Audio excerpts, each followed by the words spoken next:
Pozdravljeni vsi, tudi v mojem imenu.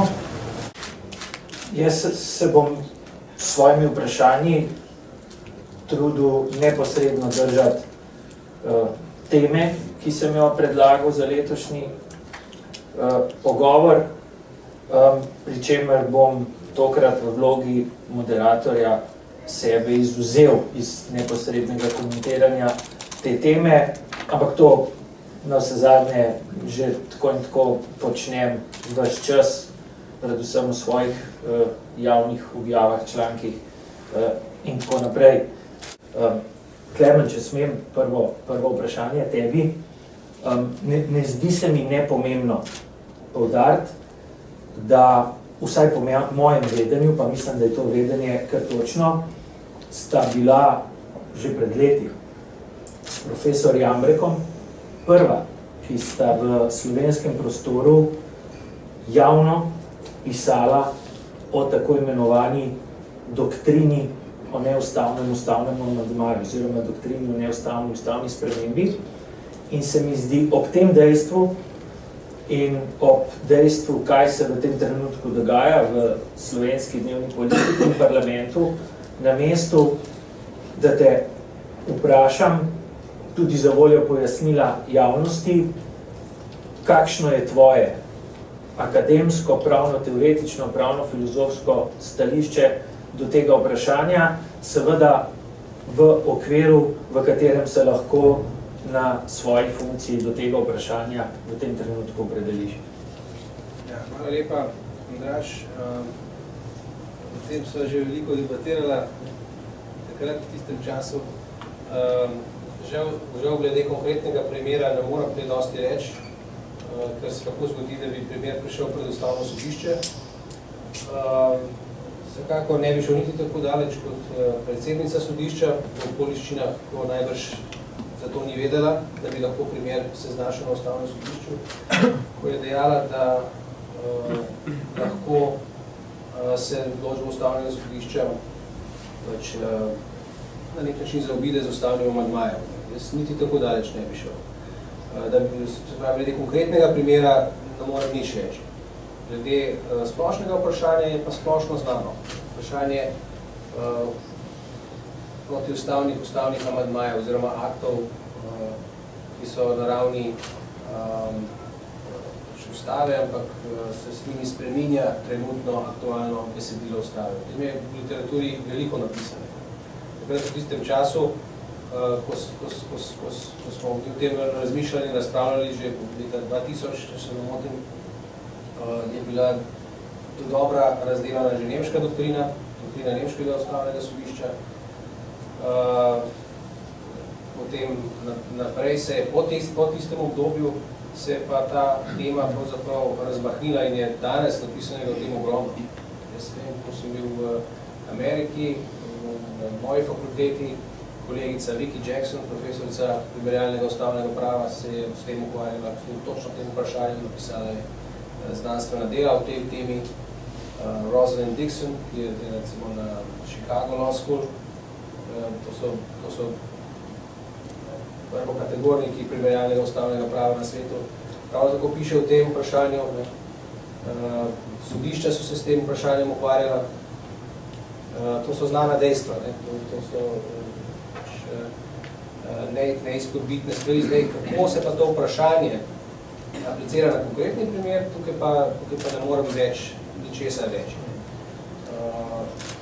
Ampak literatura je tukaj, ni mogoče reči, da je vsak ustavni amandma, že zato, ker je ustavni korektor, in verjetno ni mogoče reči obratnega, da je vsak ustavni amandma čisto vsak lahko spora. Več od tega pa žal ne.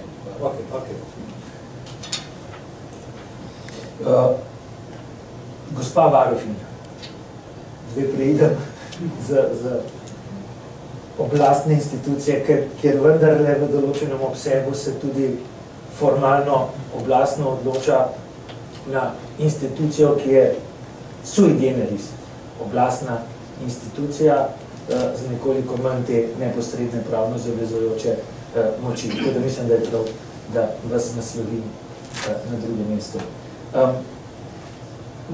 nekoč sem posredno že nekaj tazga vprašal, ampak ne zelo neposredno, zdaj bi bil pa zelo neposreden. Ali imate v spominu približno, koliko zahtev za ustavno sodno presojo ste med svojim mandatom do sedaj naslovili na ustavno sodišče in kakšna je bila usoda, končna usoda teh zahtev? Ja, hvala za prijazno vprašanje, kajti zelo radi poudarjamo, da se varuh odloča tudi za zahteve za oceno ustavnosti, kadar meni, da so seveda zakoni taki, da ne vzdržijo presoje in da je potrebna zadnja instanca v državi, torej ustavno sodišče. Vsega skupaj je vloženih okoli 30, mislim, če se ne motim, zahtev. Vse so na naši spletni strani. Tudi v mojem mandatu smo jih vložili, mislim, da 4 ali 5. Trudimo se, da vložimo zahtevo takrat, kadar seveda zadeva neka širša vprašanja ljudi. Ravno pred kratkim pa smo ocenjevali uspešnost varuha na ustavnem sodišču in če se moji kolegi niso zmotili, so trdili, da smo približno 70% uspešni bili. Sama menim, da ne glede na uspeh na ustavnem sodišču, se varuh odloča pravično, pošteno in takrat, kadar mora na ustavno sodišče, prav da gre, ne glede kako ustavno sodišče odloči. Tako je bil recimo zakon o obrambi, s katerim nismo uspeli, vendar se je kasneje zakonodaja spreminjala. Tako je tudi glede dokupa študijskih let, kot veste, fakultete in vojske, tudi tu pričakovano, ker že prej tudi sindikati nismo uspeli, vendar, kot veste, se ravno v zadnjem času na tem področju pripravljajo spremembe oziroma so že v veljavi, da vsaj tisti nakup prostovoljni, torej zavarovanja, to, kar so ljudje vplačevali, sta sedaj 2 stranki predlagali in je zakon sprejet. Torej, varuh na tak način sporoča, kaj v državi ni v redu, ko hram demokracije to sprejme, s pogumom gre na ustavno sodišče, to zagovarja, menim, da je to pošteno in pravično in ne glede na to, kako izide se postopek, ker nas sprašujete o tem uspešnosti, menim, da je že sporočilo v državi, torej varuhovo, zelo pomembno. Kajti eno izmed naših načel, po katerih varuh lahko deluje in jih imamo komponirana v zakon, je tudi, da lahko vsakomur povemo z vidika pravičnosti in dobrega upravljanja, kaj ni v redu. In ravno to, kritika, da je pri nas pogosto slabo upravljanje, je v naših poročilih in tudi v naših odzivih, v medijih, v javnosti, zelo pogosta. Tako da zdi se mi, da smo aktivni, dobimo seveda veliko več pobud, ki jih kolegijsko obravnavamo in takrat, kadar gre za neke širše kršitve, pogumno stopimo na to pot. Kot veste, pa smo uspeli z ZUJF-om, 25.000 upokojencem so se vrnile pokojnine na prejšnjo raven. Uspeli smo pri zelo ranljivih skupinah, mislim, da je prav, da takrat vložimo zahtevo za oceno ustavnosti in sicer neprofitne najemnine in še kar nekaj je bilo takih odločitev tudi v zvezi s sredstvi, s črpanjem sredstev za tiste, ki so najbolj ranljivi, torej za njihovo preživetje. Tako da menim, da nimamo nobene slabe vesti tudi ob neuspehu. Hvala. Nekako po senioriteti, kolega Marko, naslednje vprašanje zate. Vprašal te bom to, za kar sem skoraj da prepričan, da tisti, ki so si želeli, da prav ti si danes ponovno navzoč na tem pogovoru, ker bi se te, skoraj sem prepričan, želeli vprašati. In to vprašanje bo potem hkrati tudi vprašanje za kolegico Vasilko, ker sta oba vrhunska suverena strokovnjaka za mednarodno pravo. Marko, daj nam pojasni, če se da pojasni. Ali je mogoče in kako je mogoče s tehniko prava implementirati in doseči učinkovito uresničevanje v praksi odločbe arbitražnega sodišča? Najboljše bi bilo, da tega vprašanja sploh ne bi bilo, kajti sleherno pravnomočno odločbo je treba samoumevno izvršiti, brez posredovanja, brez politike, brez česarkoli, v tem primeru pač ni tako, morda specifika mednarodnega prava. Dobra novica je ta, da smo v tej fazi strokovno precej poenoteni, potem priča okrogla miza, ko je vodila kolegica profesorica Sancin na zadnjih dnevih slovenskih pravnikov.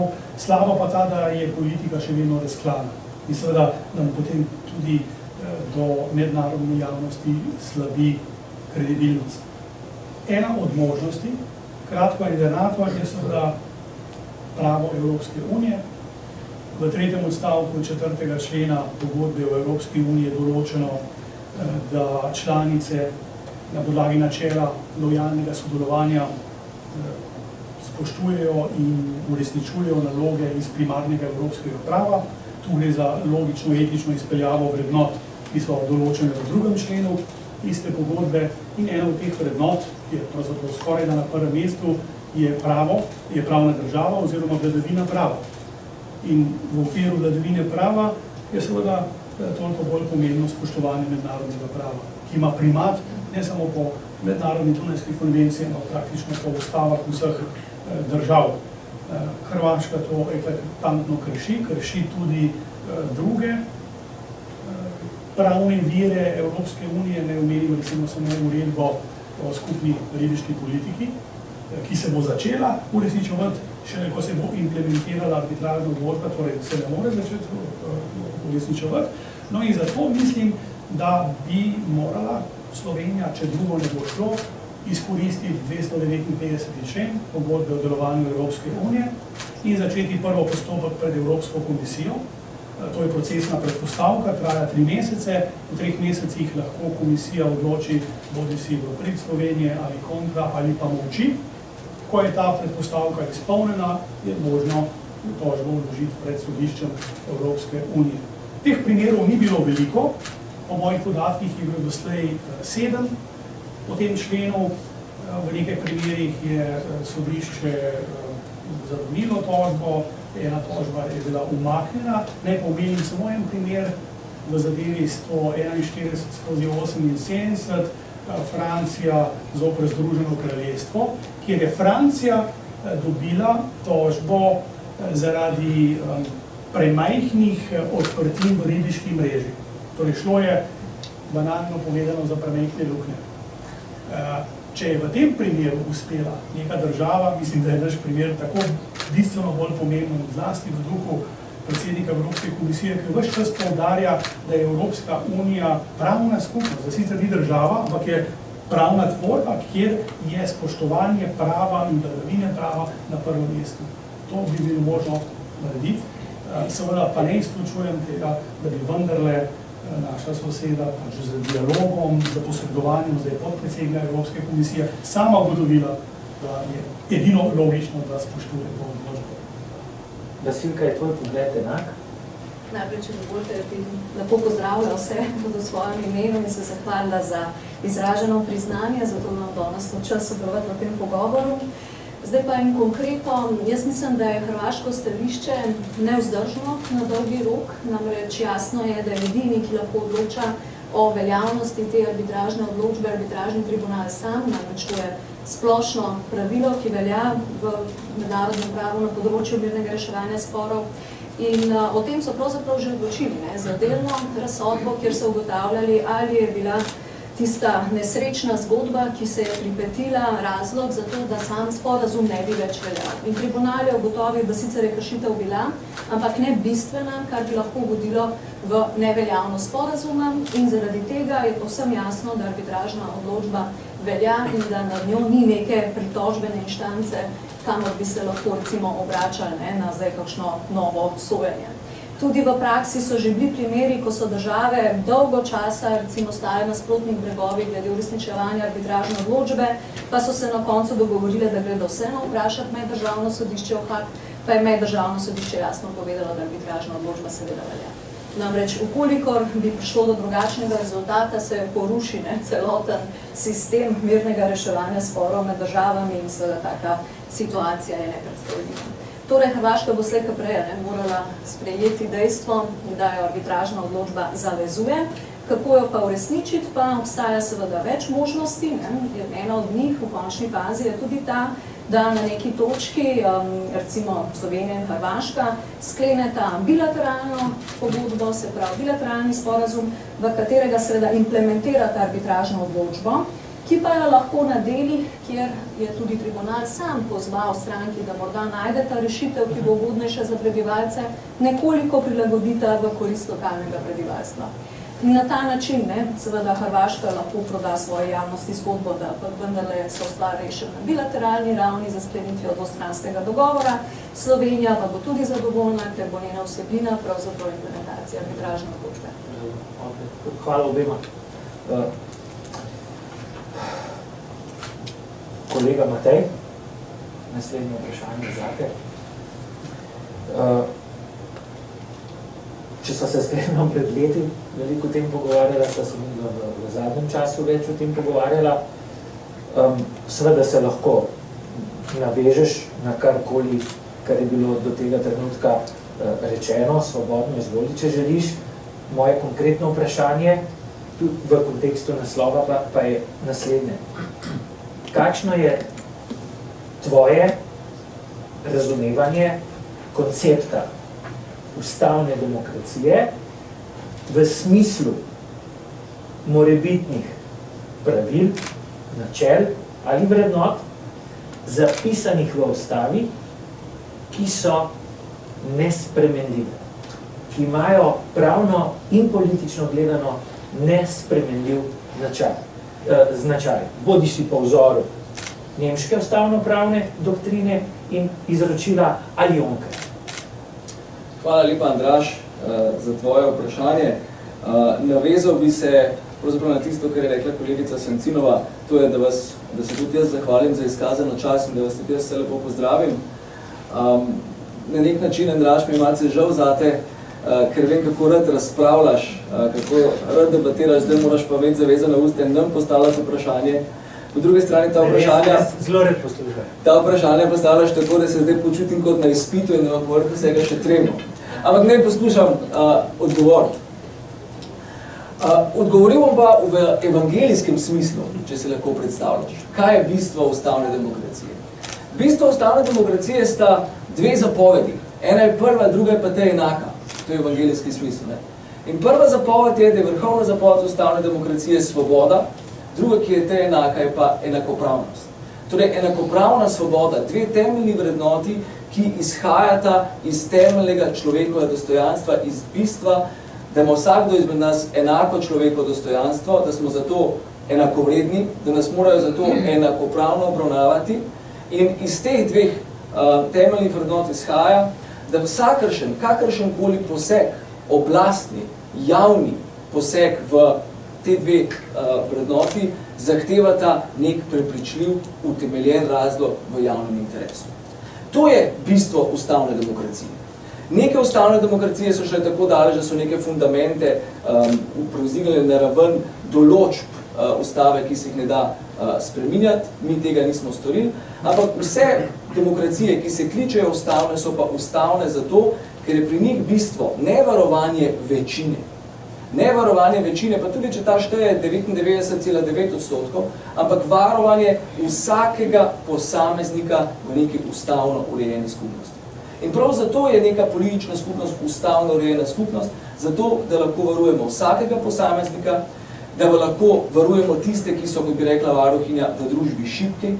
To so manjšine, to so tiste manjšine, ki so posebej krhke in tiste manjšine, ki so nam posebej mrzke, ker so drugačne od siceršnje večine. In tu se bom navezal na najno aktualno razpravo, bo pa zelo kratek. Večina, parlamentarna ustavna večina v parlamentu Republike Slovenije leta 2017 se je odločila z ustavnim amandmajem ne obračunati za ustavnim sodiščem po odločbo ustavnega sodišča, ki je očitno ne mara iz razloga, ki ga ne poznamo, ampak se je odločila obračunati z neko zelo konkretno in nadvse krko, najbolj krko manjšino, kar se jih lahko v neki politični skupnosti zamislimo, in to so otroci.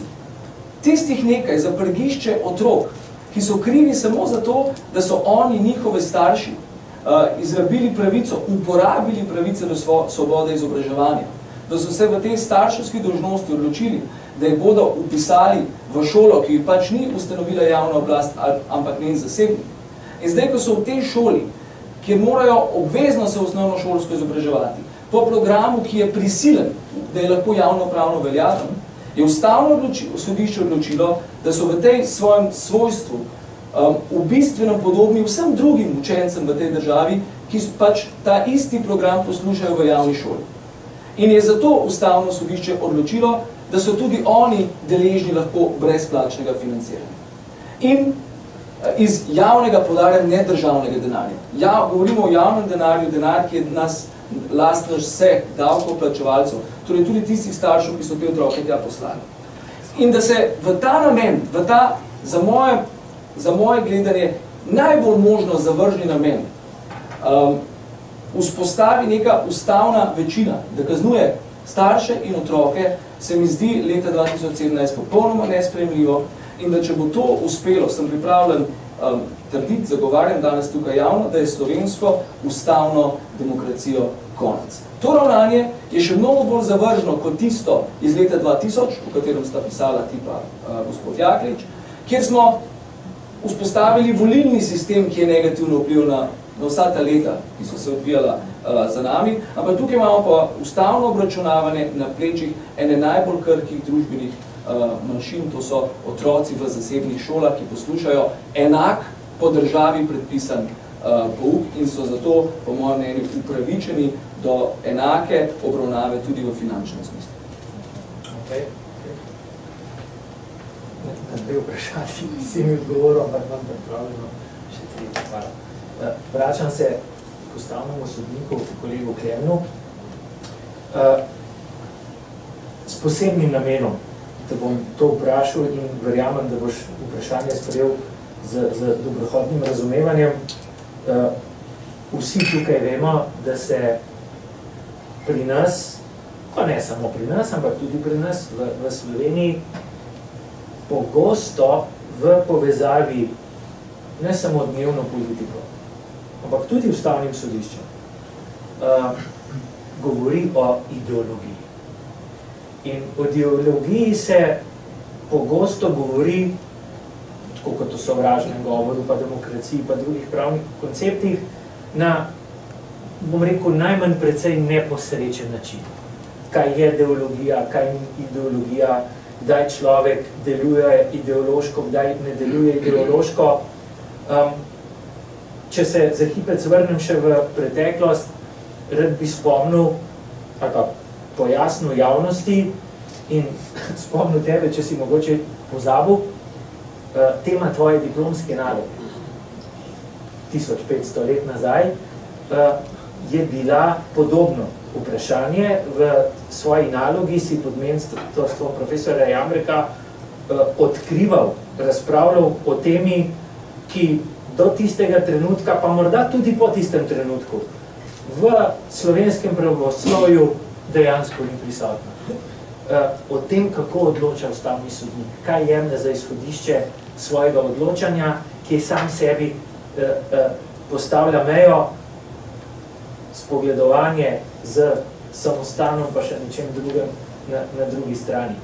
In te zdaj sprašujem, tudi o tebi se je veliko v tem smislu v določenih medijih pisalo.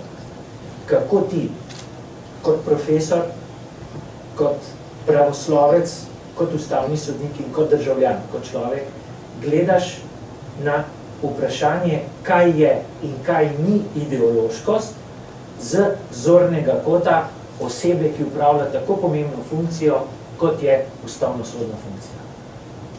Hvala lepa. Izredno pomembno vprašanje. Jaz bi ga označil kot vprašanje virov nesoglasij med recimo ustavnimi sodniki.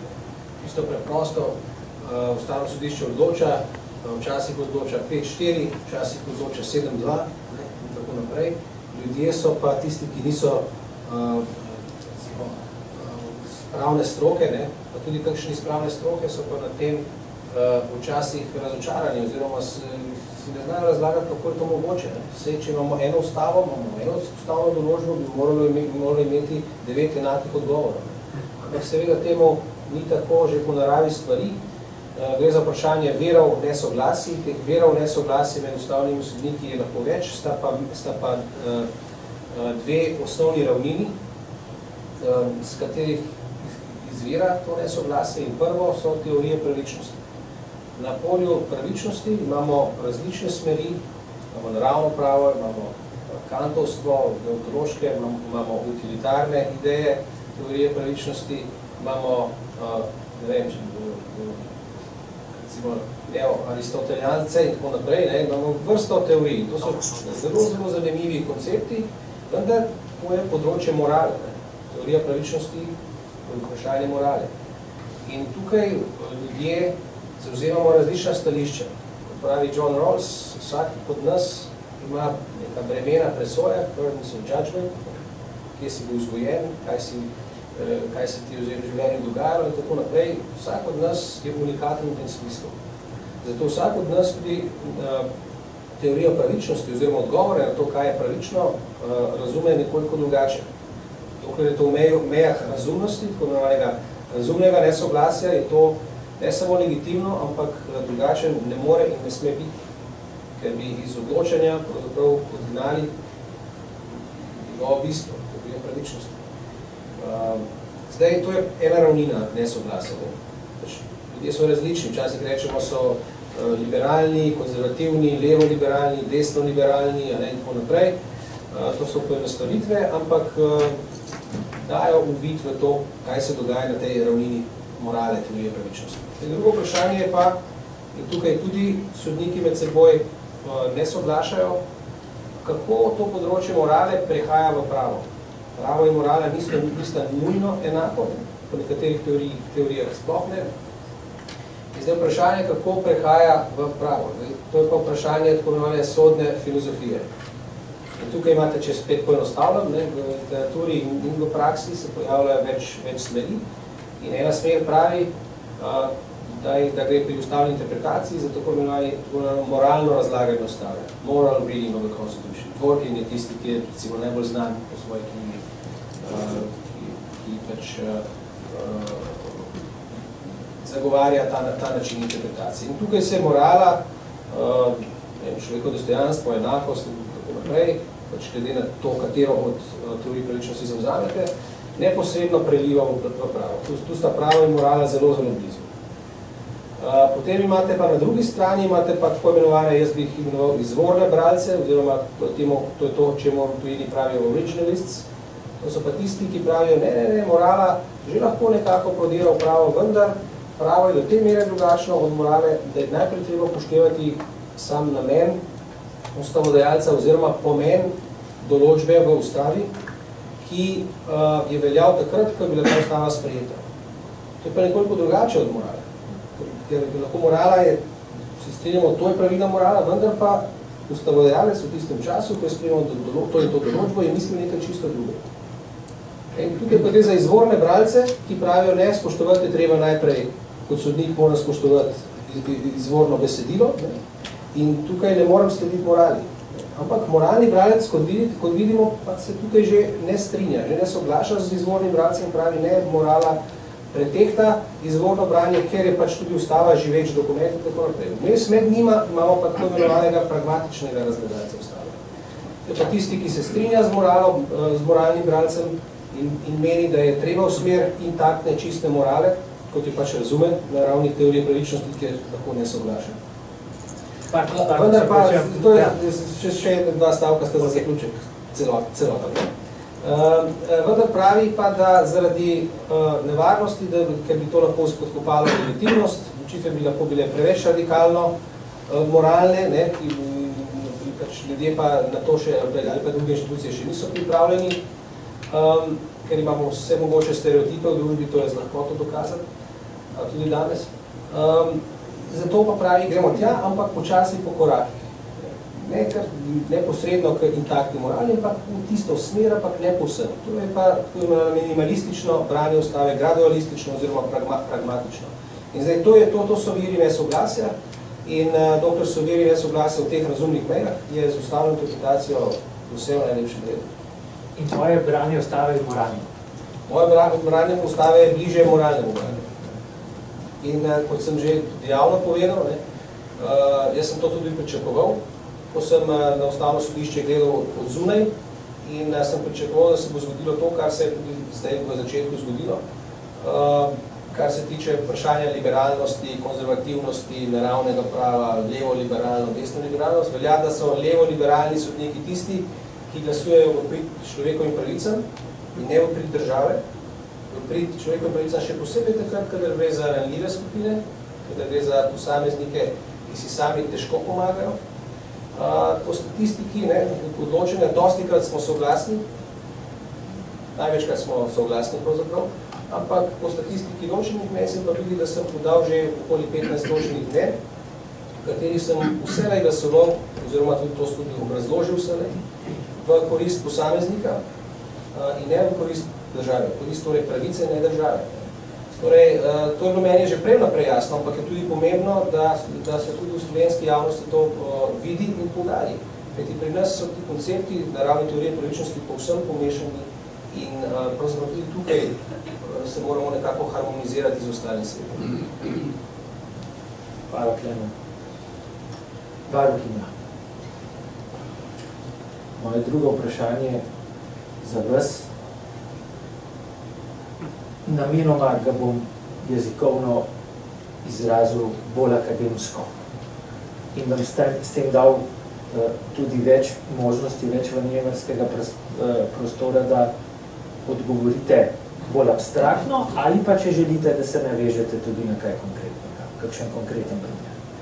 Kakšno je vaše razumevanje v vaši institucionalni vlogi ustavne demokracije in vladavine prava, glede na pravni položaj, ki ga po veljavnem pravu v Sloveniji uživajo vse osebe, ki jih lahko opredelimo kot tujci. In v kolikšni meri se kot varuhinja soočate s tem vprašanjem abstraktno in konkretno? Zagotovo se s tem vprašanjem pri varuhu srečujemo najpogosteje zelo konkretno. Situacija, ki smo ji bili priče v zadnjih letih, je pomenila tudi za varuha nek nov način dela. 2 leti nazaj, torej, ko so tujci k nam začeli množično prihajati in so tudi odhajali, smo se srečali z novo vlogo, da smo seveda spremljali stanje, kakšno je bilo stanje, kako je država poskrbela zanje v različnih centrih, kamor so prihajali, tako da sem tudi sama obiskovala centre in se seznanjala, ali so spoštovane njihove pravice, kako država deluje, kako ne. Potem se je seveda stanje, bi rekli, navzven za ljudi, ki nimajo najširšega vpogleda v to problematiko, skoraj normaliziralo. Ni bilo več množičnih prihodov, ni bilo več medijskih dnevnih poročanj, koliko ljudi je prišlo, ali bodo šli peš, kakšno je stanje njihovo zdravstveno, kako je poskrbljeno zanje, ali vozijo vlaki, kam želijo na končno postajo, kje je ta destinacija. Tako da se je z naslovnic začasno umaknilo. Potem seveda so nastopile krize tudi drugod.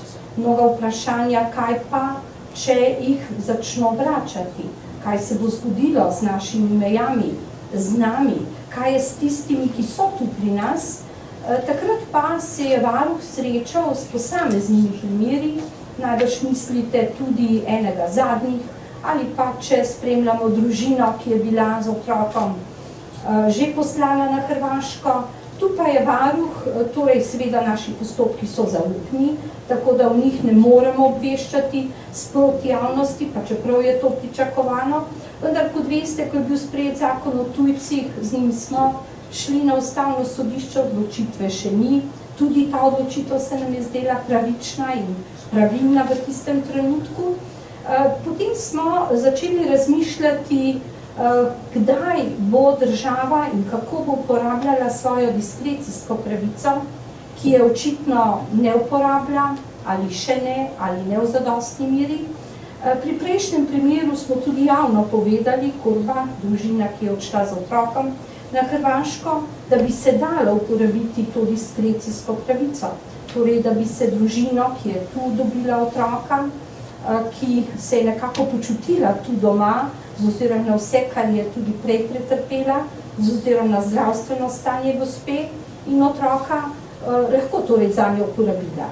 Zadnji primer tudi pozorno spremljamo, vendar, kot rečeno, pri varuhu so vsi primeri, ki se nanašajo na konkretne osebe, vedno stvar zaupanja, zaupnosti postopka. Se upravičujem, varuhinja, ampak če vas smem bolj konkretno vprašati, ko ste ravno omenili ta dva primera, ne nazadnje sklicujoč se ne samo na nekatere člene v slovenski ustavi, ampak nazadnje tudi na temeljno ustavno listino, ki v 3. členu postavlja napoved in normativno zavezo, da bo Slovenija potem, ko se bo osamosvojila, ščitila človekove pravice vsem osebam na svojem ozemlju. In vas sprašujem tudi v tem kontekstu, ali menite, da je pravno gledano in skozi vaše razumevanje koncepta ustavne demokracije v Sloveniji gledano, država Slovenija dolžna nuditi pravno zaščito vsakemu tujcu, če prepozna razumne razloge, da mu jo nudi, ali mu sme nuditi pravno zaščito takrat, ko se prostovoljno in samovoljno odloči, da mu bo to zaščito nudila, oziroma kadar obstajajo neki dodatni, posebej prisiljujoči nujni razlogi, da mu to zaščito nudi. Torej, naj bo diskrecija razumljena kot dolžnost ali kot privilegij države, v katerem samovoljno odloča. Nekateri menijo, da je to zgolj privilegij države, vendar z ozirom na širše stanje v svetu, z ozirom na to, kar se dogaja, mora biti zaveza države širša. Torej, pogledati na osebe, ki rabijo tako pomoč, ki rabijo zaščito države, in takrat seveda so tudi vprašanja, ali moramo imeti za diskrecijo določena vzpostavljena pravila, ali je to stvar trenutne odločitve ob nekem določenem primeru. Kaj je za vas? Sama menim, da je prav, da bi imeli, sicer je to preveč prepuščeno uradnikom, ki lahko, kot veste, delujejo po načelu res uradništva. Mislim, da nekaj napotil bi zagotovo moralo biti, prej se s tem nismo srečevali, zato se mi zdi prav, da si jih postavijo službe, ki o tem odločajo, ker potem bo lažja tudi kontrola, ali so to uporabile ali ne. Seveda so pa lahko povsem izjemni primeri, ki kličejo po pravični odločitvi in nihče ti je ne more vzeti in prepovedati. Država lahko v izjemnih primerih to diskrecijo uporabi tudi širše. Mislim, da bo varuh tudi, ko bo spremljal, sedaj spremljamo nekaj takih primerov, lahko zavzel neko širše stališče, mi ga nekako interno že imamo. Imamo tudi osebe, ki so dolgo tolerirane pri nas. Veste, ki so tujci, ki se jih nikjer ne vidi, ki živijo leta in leta, pa nimajo urejenega statusa. Tudi s tem se pri varuhu ukvarjamo, izhajajo iz, bomo rekli, prejšnjih časov, prejšnje države. Tudi to dolgo tolerirano bivanje kliče po ureditvi, da človek dobi ime, podobo, pravice, da ni nekje skrit, neopažen in tako zelo majhen, kot morda sedaj iz 19. nadstropja vidimo ljudi tam doli. Na to sem pomislila, ko smo prišli tako visoko, da je to morda prilika, da razmišljaš neobremenjeno, ker so ljudje tako daleč, prav pa je, da vse skozi pogledujemo tja dol in vidimo, kako je lahko majhen človek, ne glede, ali je domač, torej naš državljan, ali tujec, velik človek. Ok, ne bom brez operen, kot sem bil. Zdaj bi šel pa na, torej puščam vam več časa, ki sem si ga sposodil pri kolegici in kolegu, ki ni. Šel bi, uporabil bi twittersko vprašanje, ki je namenjeno kolegu Marku in kolegici Vasiliki.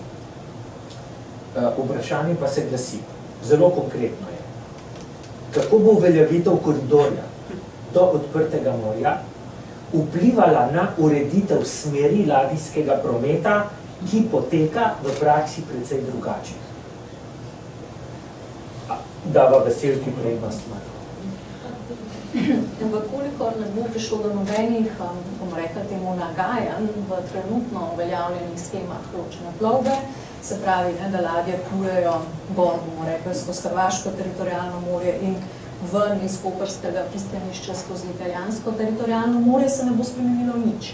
Vkolikor pa bi prišlo tukaj do nekih morda ne povsem upravičenih inšpekcijskih nadzorov nad ladjami, ki plujejo v koprsko pristanišče, potem pa bi lahko načeloma te spremenile smer plovbe, plule skozi koridor, kjer je Hrvaška povsem omejena v izvajanju svojih suverenih pravic, svoje jurisdikcije, kar pomeni, da ne more v tem območju izvajati nikakršnega nadzora nad ladjami. Ne slovenskimi, ne tujimi, ki plujejo v koprsko pristanišče.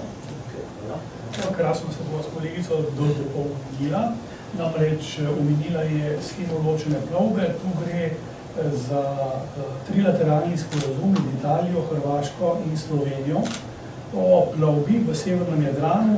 Ta sporazum je v skladu z navodili Mednarodne pomorske organizacije in določa pravzaprav neke vrste pomorske avtoceste, kot je Vasilika povedala, poenostavljeno gledano iz smeri jug-sever z Hrvaškega teritorialnega morja prek našega do recimo koprskega pristanišča pa naprej v Italijo in nazaj po italijanskem teritorialnem morju nazaj v mednarodne vode. Vmes je tako imenovana separacijska cona kot neke vrste zelenica ali ograja na avtocesti, ki je v tem primeru širša, več kot 2 morski mili in prepoveduje plovbo tu. Na naši fakulteti smo pogledali, kakšno je dejansko stanje v zadnjih nekaj letih na podlagi javljanja ladij. Ladje morajo se vedno identificirati in javiti po posebnem mednarodnem sistemu, torej svojo lokacijo, svojo namembnost, kam plujejo, kakšen tovor ima in tako naprej. In smo ugotovili, da je v koridorju, ki ga predvideva arbitražna odločba, praktično zanemarljivo malo prometa ladij, ki so večje od 20 metrov, to je pa tisti limit, ki ga predpisuje tudi Mednarodna pomorska organizacija. Skratka, dejansko gre za ustaljeno plovbo, ki se ne bi smela spreminjati in je zapovedana in tudi praktično ni kršena. Torej, nas nekako napeljuje na hipotezo, da bo ta koridor namenjen manjšim ladjam, manjšim od 20 metrov, turističnim, morda tudi ribiškem, seveda upoštevanjem vsega tega, kar je Vasilika povedala, skratka, da Hrvaška praktično nima nobenih posebnih možnosti, gre za zelo podoben režim kot v odprtem morju ali izključni ekonomski coni. Naj povem samo en primer, ki so ga želeli mediji spremeniti v potencialni incident, torej nekaj mesecev nazaj, tako rekoč kmalu po uveljavitvi arbitraže oziroma po sprejemu razglasitvi arbitražne odločbe, se je v Kopru mudila angleška fregata, torej vojna ladja, in novinarji so spraševali, ali je res, da bo zdaj zaradi tega, ker smo v dobrih odnosih z Združenim kraljestvom, prišlo do provokacije, da bo na poti nazaj iz Jadrana ta fregata obrala pač razglašeni koridor, in treba jim je bilo povedati, da gre to za popolni nesmisel, kajti tudi ta ladja, tudi vojaške ladje so prisiljene, da uporabljajo shemo ločene plovbe. Torej, pod nobenim načinom ne bi smela iti skozi koridor in ni šla. Hvala. Tudi naslednje vprašanje bo twittersko. Vprašanje je za 3 profesorje ustavnega prava, jaz se bom izvzel, bom pa o tem v soboto pisal v Objektivu. Toliko o tem. Ja, manj ne. Torej, za kolega Mateja in Klemna, pa bi najprej, Matej, v katerih primerih po vajnem mnenju pa je utemeljeno spreminjanje ustave? Ja, za spreminjanje ustave morajo biti izpolnjeni formalni in vsebinski pogoji. Formalno je treba doseči tisto ustrezno večino, kot predpisuje ustava, to je 60 glasov vseh poslancev. Vsebinsko pa mora zato državni zbor vselej imeti neke zelo prepričljive argumente, da se ustavo posega.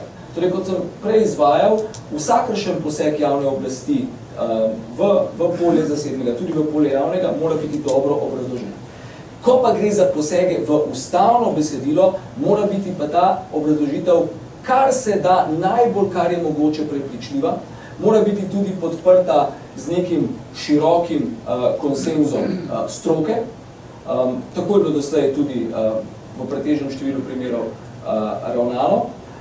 In kot sem že rekel, ta vsebinski posegi, ko gre za v vsebinskem smislu, vsebinski posegi ne smejo kršiti določenih temeljnih vrednot, ki so v ustavi zapisane. Zdaj, načeloma je ustavo vselej dopustno spremeniti. Kdaj jo je pa, mogoče me ta hipotetično sprašuje, kdaj pa je dopustno poseči v odločbo ustavnega sodišča, jo povoziti z vidika parlamentarne večine.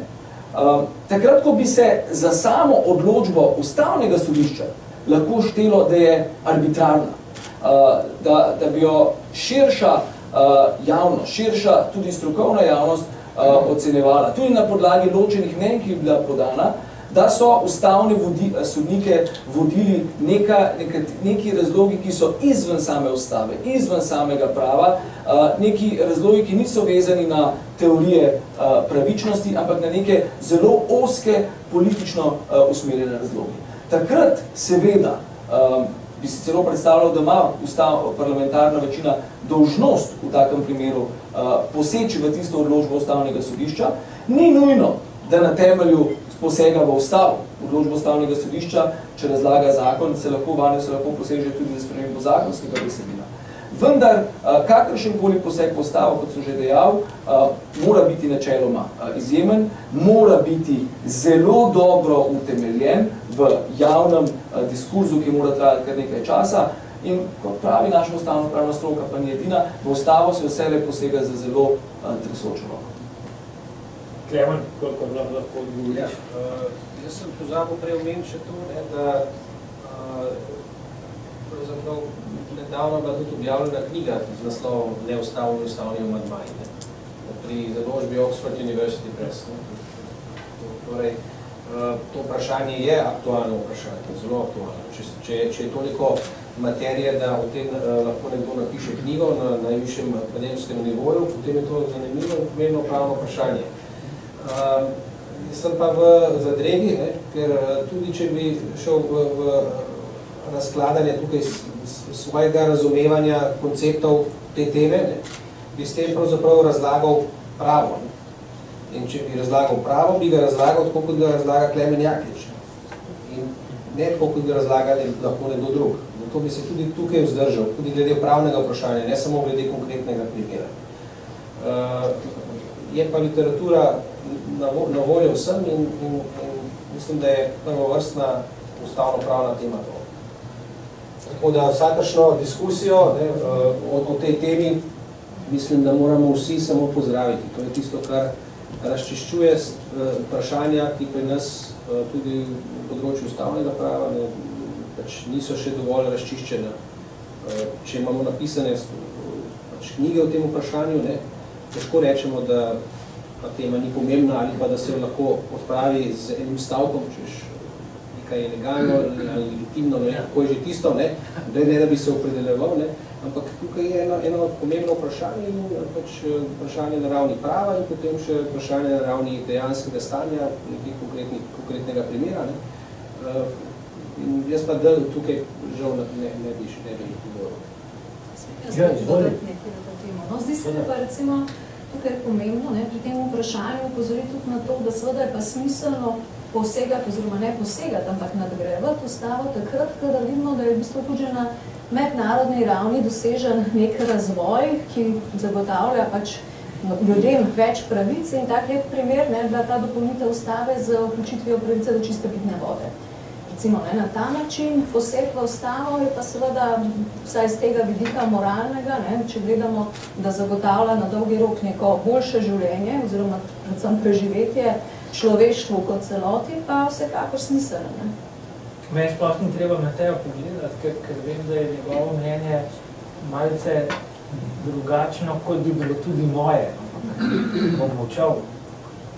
Pomeni, da mi zastavljaš vprašanje? Daj ti možnost, da odgovoriš, če želiš. Jaz sem absolutno za čisto vodo, kdo pa ni. Sem tudi za pravico do čiste pitne vode.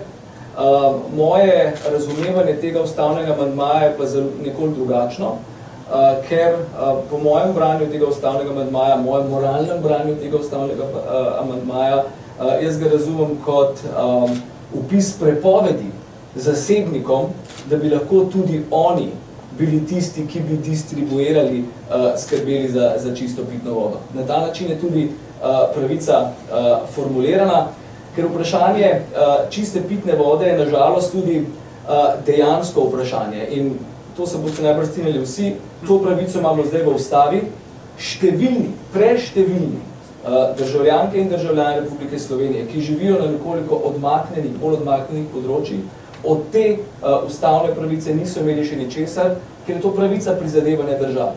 Ampak tisto, kar pa zagotovo iz tega ustavnega amandmaja izhaja, je prepoved opravljanja te storitve, to je že skoraj prepovedano reči, prepoved opravljanja storitve zagotavljanja čiste pitne vode, kjer bo prišlo do, ne vem kdaj, za ustrezno zakonodajo do podržavljanja obstoječih zasebnih ponudnikov, odzemov koncesij, kot smo lahko poslušali tako naprej.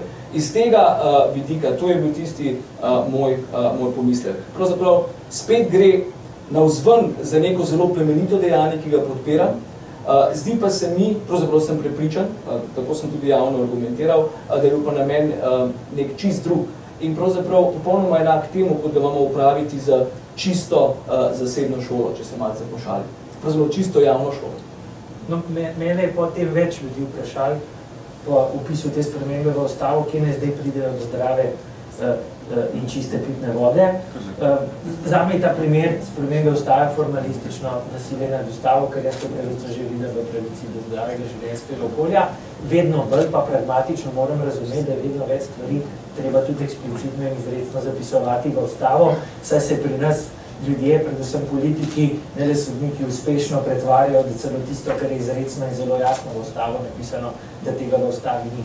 Izvolite, vaša. V duhu pravičnosti bi kot varuhinja želela vse prej kot to, o čemer je govoril Matej, da bi pomenilo ravno to dostop do vode za vse brez razlik. Kajti, kot vemo, je še mnogo naših državljank in državljanov, ki živijo v človeka nevrednih razmerah, brez pitne vode, gre predvsem za romska naselja, ki jih obiskujemo, in kjer, če navežem tudi na nič krive otroke, delijo usodo svojih staršev, tako da je voda za njih voda na pokopališču, ki tudi pozimi zmrzne, voda v cisternah. Ti otroci so izpostavljeni svojim sošolcem, ko pridejo v šolo, da lahko o njih marsikaj povedo, torej, da niso umiti, niso čisti, sama sem nekaj naselij obiskala, tako da jaz bi zelo rada videla ta nov zapis povsem drugače, vodo za vse. Marko, ti si tudi? Kam pa bomo zapisovali simbolične vrednote, če ne v ustavo? Tu sem bolj na strani kolegice Vasilke, čeprav seveda ne morem prezreti teh pomislekov, da gre mogoče tudi, ne vem, za poseganje v svobodno gospodarsko pobudo, ali kakorkoli že. Ampak na vsak način gre za samo kalup, ki ga bo ustavno sodišče s prakso napolnilo, seveda po svojem videnju, po različnih pristopih do pravičnosti in tako naprej. Ampak podal bom primer iz evropske prakse, namreč že po našem členu, mislim, da je 72, ki zagotavlja pravico do zdravega življenjskega okolja in nalaga državi dolžnost, da skrbi za uresničevanje te pravice, v bistvu izhaja, da ta skrb pomeni več kot varstvo, kar pomeni, da vključuje tako preventivne in kurativne ukrepe, tudi represivne, plus to je zelo pomembno dolžnost, da se okolje že izboljšuje. Namreč okolje naše je do te mere, vključno z vodo, načeto, da ga je treba že izboljševati. Torej, to naj bi izhajalo iz te besedice skrb, vsaj po mojem videnju, ampak vendarle so v pogodbo po Evropski uniji, pa tudi v delovanju Evropske unije, pa tudi v listino o temeljnih pravicah zapisali izrecno, da so države članice med drugim dolžne tudi izboljševati kakovost okolja. Torej, za vsak primer, čeprav ne bi bilo to samoumevno, iz vidika modernega ekološkega prava, je to izrecno zapisano. In mislim, da z tega vidika ni nobena tragedija, da to piše tudi v slovenski ustavi. Morda celo lahko to nekoč pride prav. Ja, želela sem samo še to dodati, ker zato sem se tudi oglasila. Mi smo se s tem vprašanjem ukvarjali v okviru naše okoljske pravne klinike na pravni fakulteti in pravzaprav potem, ko smo brali obrazložitev vključitve tega člena v ustavo, smo videli, da so večji del z zelo pomanjkljivim navajanjem pobrali pravzaprav iz naše študije, ki smo jo pripravili v okviru okoljske klinike. No, in mi tudi v tej študiji ugotavljamo, in to smo potem tudi v določenih razpravah večkrat izpostavili, da seveda sam zapis v ustavo ni dovolj. In tukaj se v celoti strinjam in s kolegom Matejem in seveda z varuhinjo, kar najbolj manjka, je zdaj pač implementacija te pravice, se pravi sprejem ustreznega zakona, mora biti drugih predpisov, ki bodo seveda omogočili ta dostop do čiste pitne vode, predvsem tistim ranljivim skupinam, kjer se trenutno to ni zagotovljeno in za kar je Slovenija dobila pravzaprav tudi opozorilo kritiko strani posebne poročevalke za pravico do pitne vode Združenih narodov. Dobro, hvala. Še eno twittersko vprašanje. Tukaj imam dva, ampak tega prvega ne razumem. Mogoče, če mi ga znate vmes, ko bom zastavil, da drugega interpretirati, lahko se pa na koncu ustvarjalno namučem, pa ga probam postaviti, kot mislim, da je bilo mišljeno. Ponovno vprašanje za Mateja in Klemna. Ja. Kakšno je vajno stališče do ločenih mnenj na rednih sodiščih v povezavi z konceptom enotnosti sodne prakse? A bo najprej Klemen, ker ne sme nič povedati. Klemen, izvoli. Torej, v ločenih mnenjih seveda lahko govorim. Ločena mnenja... Torej, na sodiščih, na rednih sodiščih. Od nobenega primera. Ločena mnenja, po mojem mnenju, so izjemnega pomena v nekem okolju, ki še ni razvito do te mere, da bi lahko diskurs, argumentacija tekla v najpolnejši meri. Jaz to opažam tudi na ustavnem sodišču, celo na ustavnem sodišču, kjer naj bi bil forum, kjer naj bi se najbolj temeljito, najbolj poglobljeno argumentiralo, pa sem bil navajen mnogo bolj temeljite argumentacije v raznih seminarjih, ki so se ukvarjali z vprašanjem, kako naj nekaj argumentiramo, napišemo članek, ne vem, kaj podobnega knjigo, zato, da bi sodišče na koncu lahko odločilo bolj informirano. To so seminarji, so bolj temeljiti, kot pa včasih odločanje sodišča. To je moja izkušnja zaenkrat. Jaz sem prepričan, da se bo nivo argumentacije samo še zviševal, ampak eden pomembnih instrumentov so ravno ločena mnenja. Če ni ločenih mnenj, ni nekaj takšne dovolj velike vzpodbude za to, da bi argument, ki si ga izrekel, pa gre recimo v jedro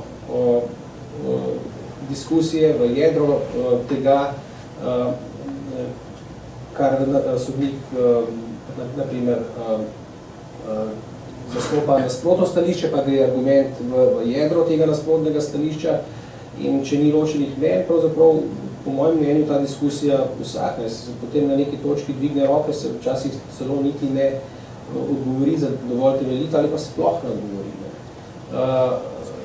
Zato se mi zdi institut ločenega mnenja izjemnega pomena in še posebej tudi na vrhovnem sodišču. to, kar se zdaj upeljuje, se kot jaz razumem, še ni do konca upeljano. Ne. Te možnosti v praksi še ni ta hip na kazenskem oddelku, na civilnem mislim, da je. Tako da se mi zdi izjemnega pomena, zato da se prispeva k argumentaciji, k intenzivnosti in temeljitosti argumentaciji. Tisti, ki je našel nek argument, ki misli, da ima nek argument, ki gre v samo jedro tistega protiargumenta, nekega drugega sodnika, mora imeti to možnost za to, da prisili tistega nasprotnega, da v resnici poskuša po svojih najboljših močeh odgovoriti na takšen argument. In če se to dogaja skrito pred javnostjo, brez ločenih mnen, seveda se nivo diskurza samo znižuje in se na koncu dviga roke. Reč dviga roke, ne pa argumentira. Ločeno mnenje pa sili v to in to je zelo pozitiven institut po mojem mnenju. Dejstvo, Andraž, da postavljaš to vprašanje, kaže, da vendarle, čeprav sem sam zelo nesrečen, da pravzaprav v pravnem smislu v Sloveniji smo naredili zelo malo napredka. Tudi dejstvo, da spet proti ustavnem odmaju debatiramo na enak način, kot pred 17 leti, kaže, da smo naredili malo napredka. Ampak vendarle, dejstvo, da postavljaš to vprašanje, pa kaže, da je nek napredek vendarle bil storjen. In sicer mi smo se končno premaknili iz koncepta prava, ki ga imenujemo lahko objektiviziran koncept prava, kjer je pravo eno samo, kjer je pravilen en sam odgovor, ki je ta odgovor pravilen zato, ker ga je podal nekdo, ki zna nositi togo. Ker vemo, da med sodniki tudi obstaja debata že nekaj, ali kdo zna togo prav nositi ali kdo ne. Ampak ključno, ko se premaknemo iz tega zmotnega, zgrešenega, za moje pojme hipokritičnega gledanja na pravo, ni več kdo zna nositi togo, ampak kaj je tisto, kar je pod togo in kako tisti, ki je pod togo, zna argumentirati.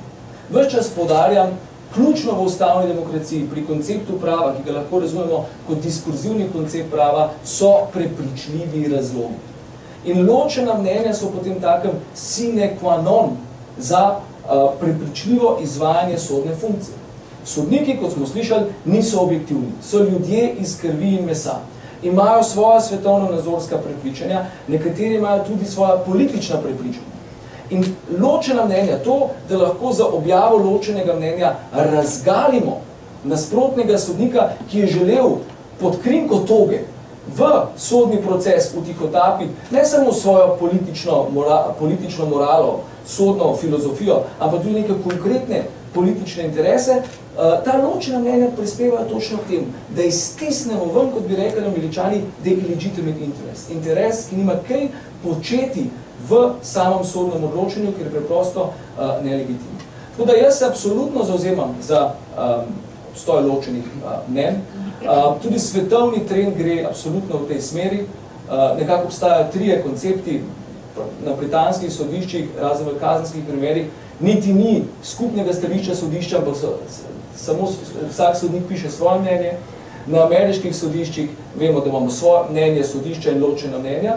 Mi smo bili pa dolgo časa dediči francoske, predvsem pa, ki imamo tako v čistih, ne vem zakaj, avstrijske tradicije, tega objektiviziranega, čistunskega prava in recimo Avstrija še danes na avstrijskem ustavnem sodišču nimajo ločenih mnenj, ker so še vedno dediči tega prava.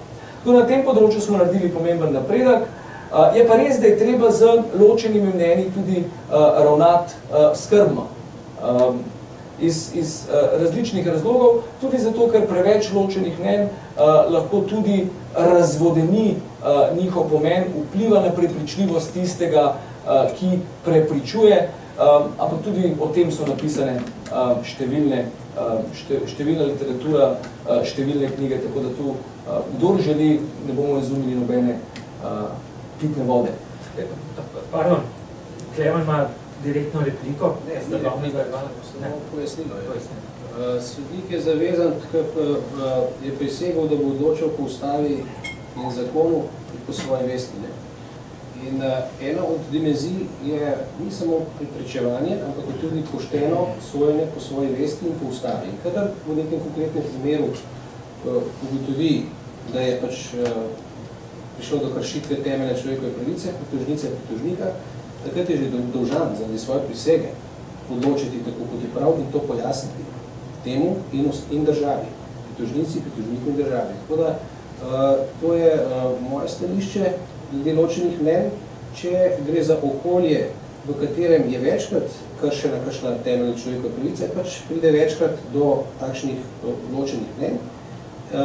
V okolju, v državah, kjer imajo pa že razvito ustavno demokracijo, pride pa manjkrat in zato je tudi tam je tudi diskurs med sodniki mnogo bolj intenziven in je potreba po številu ločenih mnenj manjša. Pa kljub temu jih imamo mnogo, samo pogledajte Združene države. Tako da je tudi ta, na to sem še mislil upozoriti, na to dimenzijo, da gre tukaj za prisego, da moraš reči, pač ne bom pisal, se bom pokoril večini, ne moreš, ne smeš. Prisegel si, da boš odločil po ustavi in zakonu, kot jo najbolje razumeš in po svoji vesti. In to moraš tudi povedati, zakaj si tako in tako odločil. Izvolite, Varuhinja. Strinjam se s kolegoma in moram reči, da z velikim zanimanjem, veseljem preberem ločena mnenja sedaj na ustavnem, veselim se jih tudi, ko bodo praksa na Vrhovnem sodišču. Ne moreš se skriti za nek plašč navidezne anonimnosti, čeprav je senat znan, prav je, da ne, tako kot sta rekla, dviguješ roko.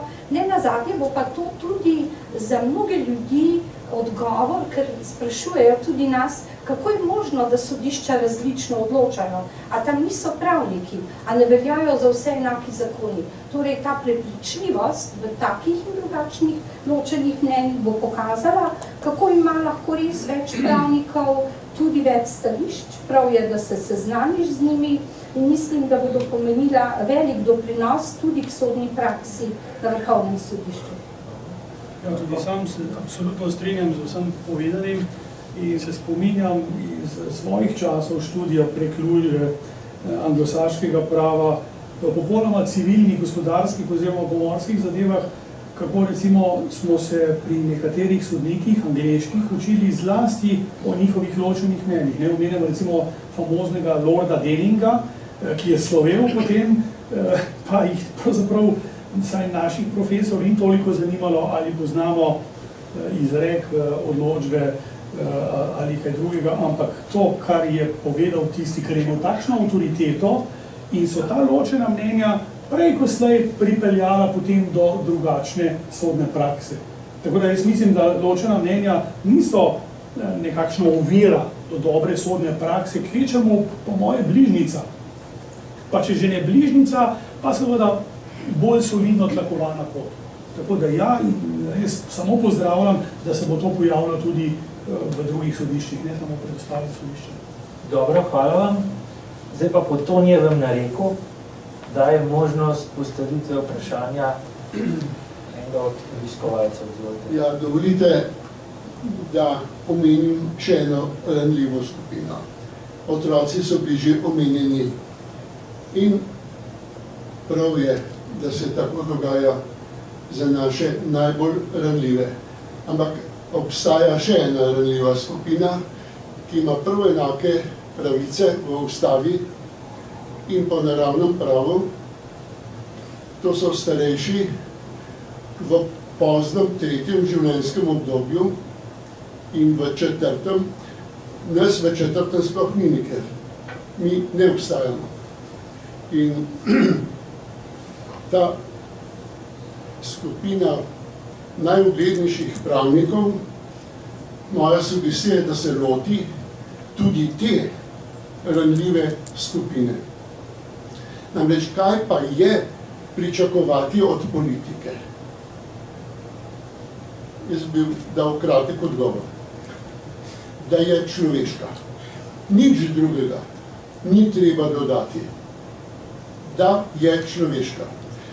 Naj mi bo dovoljeno povedati samo, zdaj vprašanje, kaj boste storili, da skrpucalo novega osnutka zakona o dolgotrajni oskrbi ne bo šlo v življenje, kajti prezrlo je socialno komponento.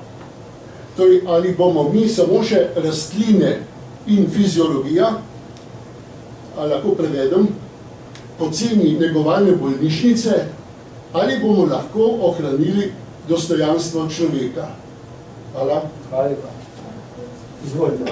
Ja, gospod Pavliha, Nisem nameravala še obelodaniti, čemu se bo varuh posvetil v prihodnem letu, ki je zadnje leto mojega mandata, ker nikoli ne veš, če nas ne bo kakšna nova tema dohitela, prehitela, vendar smo se nekako že domenili, da se bomo posvetili starejšim.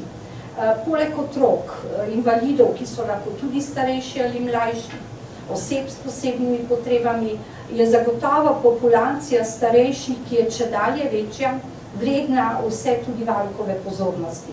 Tako da spremljamo zakonodajo in začnemo z aktivnostmi takoj po novem letu.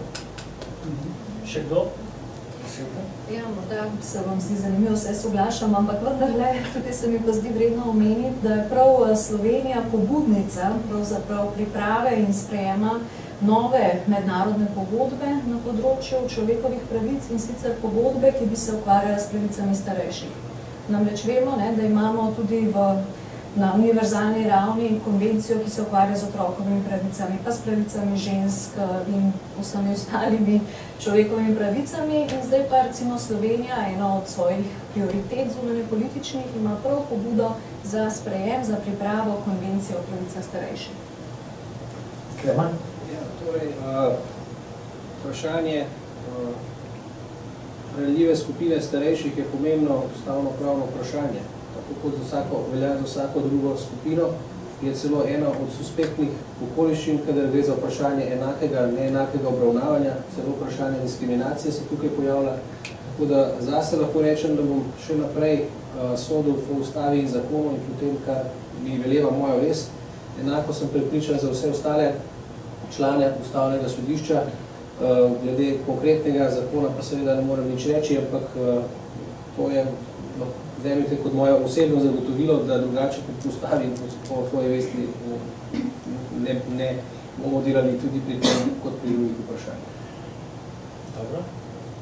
Morda je smiselno večkrat na to upozarjati, da seveda mora biti neka skladnost z zunanje političnimi prizadevanji in notranjo ureditvijo in zato, pač glede na ravno kar omenjeno pobudo, velja Slovenijo opomniti, da bo verodostojna sogovornica na mednarodni ravni, mora najprej notranje pravno zadeve urediti in v tej luči verjetno bo tudi varuh deloval. Mi se namreč srečujemo s komisijo na Ministrstvu za zunanje zadeve, redno spremljamo vsa prizadevanja, vsako leto je tudi minister za zunanje zadeve reden gost pri varuhu enkrat letno in mi v številnih aktivnostih, tako da zagotovo bo šlo za koordinirano akcijo. Dobro. Postavil bi zadnje vprašanje. Če smo začeli ta pogovor z ustavnim sodnikom, pa ga zaključimo z varuhinjo človekovih pravic. Ne nazadnje to sodi kot naslov današnjega pogovora. Predlagam pa, da ga zaključimo tako, da v najboljši veri reinterpretiramo vprašanje, ki sem ga prejel, kot ga razumem. In sicer razumem ga v dveh možnih smerih. Zdaj ga ustvarjalno v dobri veri reinterpretiram. Ali je po vašem mnenju in vaših izkušnjah, predvsem na vaši trenutni pomembni funkciji, v Sloveniji uveljavljanje, uspešnost uveljavljanja in pravne zaščite človekovih pravic pogojena z finančnimi sredstvi, ki jih ima posameznik na voljo, in druga možnost interpretacije tega vprašanja, ali je tudi po vaših izkušnjah v praksi tako, da se zelo pragmatično tiste pravice, ki jim država nameni denar, v praksi pač lahko uresničujejo, tiste druge, ki jim denarja ne nameni, pač ne, pa če tudi so te druge marsikdaj pomembnejše ali vsaj enako pomembne od tistih pravic. Ne glede, gospod Teršek, kako ste interpretirali to vprašanje, je izredno zanimivo z obeh vidikov. Prvi vidik, torej posameznik ali materialno stanje posameznika omogoča, da stopi na pot uresničevanja pravic. Tukaj je varuh vsa leta jasen, da brez dostopne, široko dostopne, brezplačne pravne pomoči, ravno tisti, ki so najbolj ranljivi, ne zmorejo, ne znajo stopiti na poti reševanja zadev ali upravna sredstva.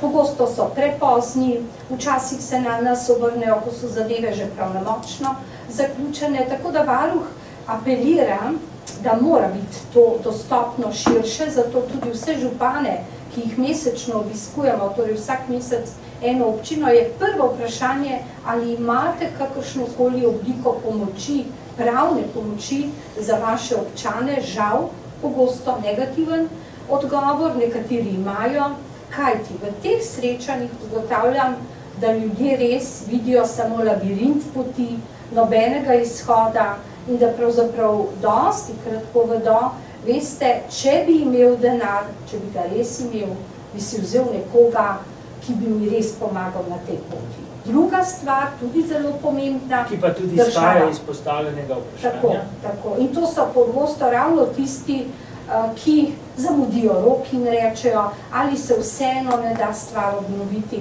ne pravnomočne, niste se pritožili, a bi se lahko sedaj, ne morete se več. Torej, to so tudi za varuha zelo težki odgovori, ko ljudem to poveš.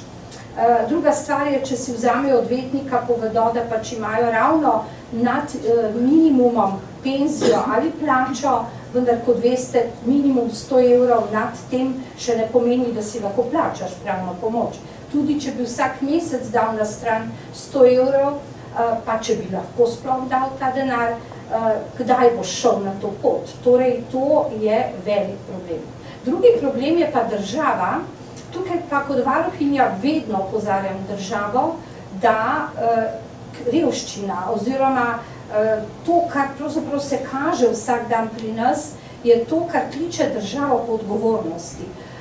Težave ranljivih skupin, prikrajšanje zato, ker smo morda v nekem slabšem finančnem stanju, ni dopustno. In zato smo pogosto opozarjali tudi v prejšnjih letih, ko je bila kriza še večja, da se ne sme jemati že pridobljenih pravic. Da država na račun tega, da nima dovolj v svojem budžetu, ne more reči, sedaj si pa tega v teh časih ne moremo privoščiti. Zdi se mi, da prihajajo, tako vsaj napovedujejo gospodarstveniki in analitiki, boljši časi. In zato nikoli ne mine dogodek, da ne bi državo, vlado, parlament, kjerkoli sem opozorila na to, da je treba paziti na tiste, ki rabijo uresničevanje svojih pravic, ki rabijo nenazadnje tudi finančna sredstva, da preživijo, pa čeprav ugotavljamo, da so socialni transferi in vse to, kar mukoma nekateri dobijo, daleč pod ravno preživetja. In najpogostejša vprašanja ljudi, ki jim ne morem odgovoriti, so, a mi lahko poveste, kako naj s tem preživim. Dotikajo se tudi zdravstva, sedaj veliko reform v igri in ljudje pogosto sprašujejo in tudi, ko k nam prihajajo, žal, že po zobovju včasih vidiš, da denarja za privatno zobozdravstvo pač nimajo. Hvala lepa. Jaz bi s tem zaključil pogovor, vsem se vam najlepše zahvaljujem za konstruktivno in vljudno razpravo. Za vsakega od vas imam samo najboljše želje, pa si jih bomo izrekali na 4 oči, ne bom zlorabil te funkcije za kaj takega, seveda vam želim še naprej vse samo najboljše in zahvaljujem se publiki tukaj in publiki na spletu, ki pozorno spremlja naše delo in ki s to pozornostjo naše delo v javnem prostoru osmišlja. In hvala Jusinfu, da nam omogoča svoje razmišljanja o aktualnih družbenih, pravnih in političnih vprašanjih ažurno spravljati v javnem prostoru. Hvala lepa.